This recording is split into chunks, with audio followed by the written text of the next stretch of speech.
These are power stations from Comvolt, and they're really great for camper vans, RVs, and off-grid cabins because they allow you to basically wire up in less than an hour. And in this video, I'm going to show you guys some magic, not using this bunny, but instead the use of this screen and these magic modules. And they're going to allow us to do some pretty cool things for some bright ideas. Welcome to RandomFix. So in this video, I'm going to be quickly going over what the magic modules here from Comvolt are, what they can and can't do, so you guys get some good ideas on how you can use this on your future van or off-grid cabin build. And let's start off with the power station. So these Comvolt power stations are very unique as they're 12-volt native.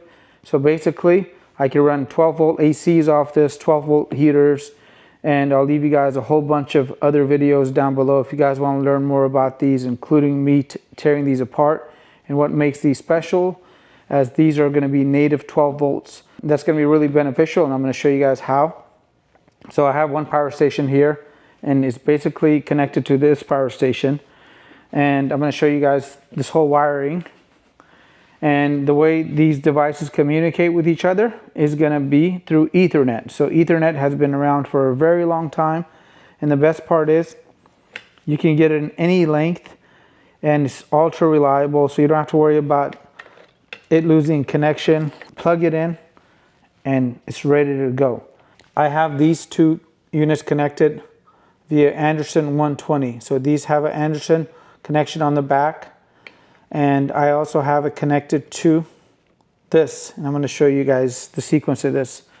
So basically, to get these to work, we're going to go and run the Ethernet connections from the power station to the screen. And on the screen, here's going to be the input, and here's going to be the output to the next device. And it leaves this and it goes into the AC-PDU. So this is for alternating current. And the way the alternating current device gets its power is gonna be from this plug right here. You just plug it in and connect the other side right here, and you're good to go. Now, this particular device has power, and the nice thing about it having power is the fact that I don't have to sit there with breakers, relays, any of that, as each one of these has a breaker built into it. So this right here is going to be a 20 amp breaker at the very tip, 15 amp breaker, 15 amp breaker. If the breaker ever gets tripped, I can quickly reset it with the push of a button. Now to engage these, it's really easy. I can go back to the screen, and the screen allows me to control 2 DC panels and 2 AC panels. So I have this hooked up as AC panel lamp 1, and I can change the icons, all that right here, and it's really easy. And again, I'll leave you guys some extra videos if you guys want to learn how to go and program any of that stuff. You guys can find those down below. So really easy to go connect up to 12 devices, 6 per panel, and this can save you days of time and a lot of money in parts because those breakers are not cheap. Well, it gets better than that. After that network cable comes in here, it's going to leave from here and it's going to connect to the DC-PDU. If I didn't have this here, I could also have another AC-PDU instead. So 2 of these and up to 2 of these as well, making it a total of 4 on that same screen. Now I can control a total of 8 different devices with the DC part instead of 6.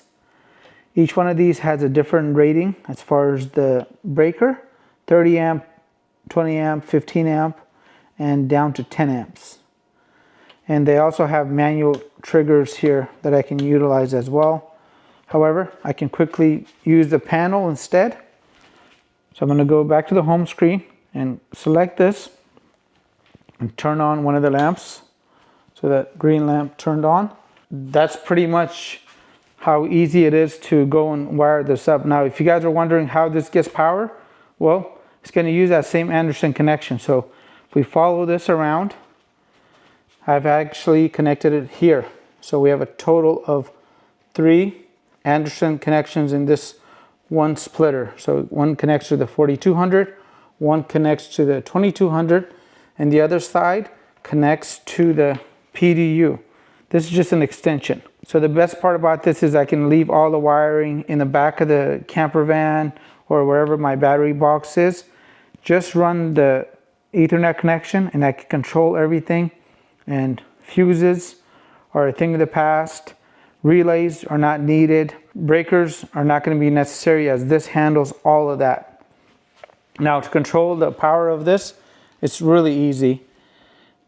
This just has a switch. You could also do it on the screen if you like to. I actually like having a switch, and this is what I've used in my camper van. Now, when I installed my system, these magic modules were not available, so I went with the traditional screen and the same switch right here. So power, and then the inverters right here. And if I did have the magic module, I could have avoided all this wiring right here, as well as the other wires and fuses that I have running through the van. The magic modules would have been a super easy solution. Now you guys know that the magic modules exist, and you could avoid complicated battery boxes. And the way this networking goes, it's really easy. So I'm going to go and basically cover it from this side. Here's the switch. It plugs into the back of the power station, leaves here, connects to the next power station, and the next cable here is the one that connected to the screen. So in a matter of minutes, you guys fully understand how easy it is to go and wire up a 12-volt DC, as well as the alternating current. If you guys paid attention to that Anderson connection that I showed you guys earlier, you guys would notice this actually has some terminals here. These two terminals will connect to the junction box. So I can use a junction box right here. I just put some tape on here so that way I didn't cause any sort of issues. And pretty much that's it. Now, if I wanted to go and connect solar to this, it's easy. There's a solar connection right here using an XT60 connector on the back. They're pretty universal and they're great connections. And the power station here already has the MPPT solar charge controller built in. It's rated up to 400 watts. And the operating voltage is pretty wide. It's from 20 to 45 volts. The same thing on this particular unit right here. So you guys will notice that each unit that I'm using has a total of 2 AC plugs.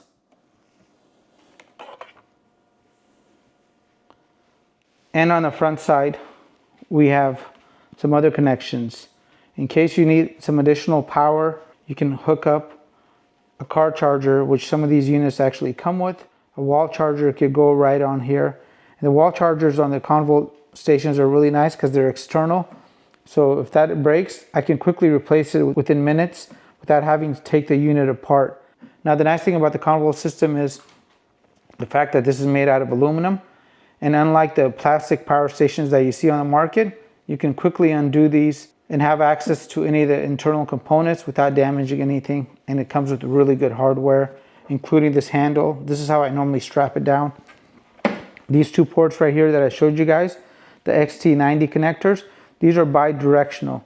So not only can I go and charge via the car charger or the wall outlet, I can also go and power up devices off this. And you can get adapters like this, which are great. So now if I needed to, I can utilize this maybe for 2 devices and I could charge up here. Or in my vehicle, I have one wall charger running into each unit and I have a car charger running into each unit. And I have a total of 3 of these stations in there. And then up here, we have some DC ports for USB, USB-C, and these are rated at 10 amps. Now, most of the times, I'm going to be honest, something like this is going to deliver a lot more power. And that's the issue with most power stations, is they have very limited power. And these are really meant for longevity in the long term. So if you guys notice right here, this is actually a test port. So you can get an equalizer in case your batteries ever go out of whack or they're not performing well. You can quickly equalize these stations. And I've had some Comvolt stations for over 2 years, and I'm happy to report each one of those is doing great. And this is the bigger unit right here, the 4200, and I'm happy to announce that they actually make a 6000, and there's rumors out there of them having an 8000 watt hour unit, which would be massive and a joy to own. And if you guys want to see these units in action, I'll leave you guys those links down below. But overall, this is really easy setup. And the hardest thing I had to do was to go find a bunny, as those are kind of rare. And again, really nice screen. It handles a lot more than I'm actually showing you guys here. It can handle clean water, gray water, levels, and even has an input for a monitor. And the best part is, you don't have to be a rocket scientist to figure this out. It does go and communicate with some Victron devices in case you guys are interested in that. There's probably a whole bunch of stuff that I'm forgetting, so I'll leave you guys a playlist down here at the end. And if you guys want to grab yourself one of these systems and also the magic modules here, I'll leave you guys an exclusive coupon code down below.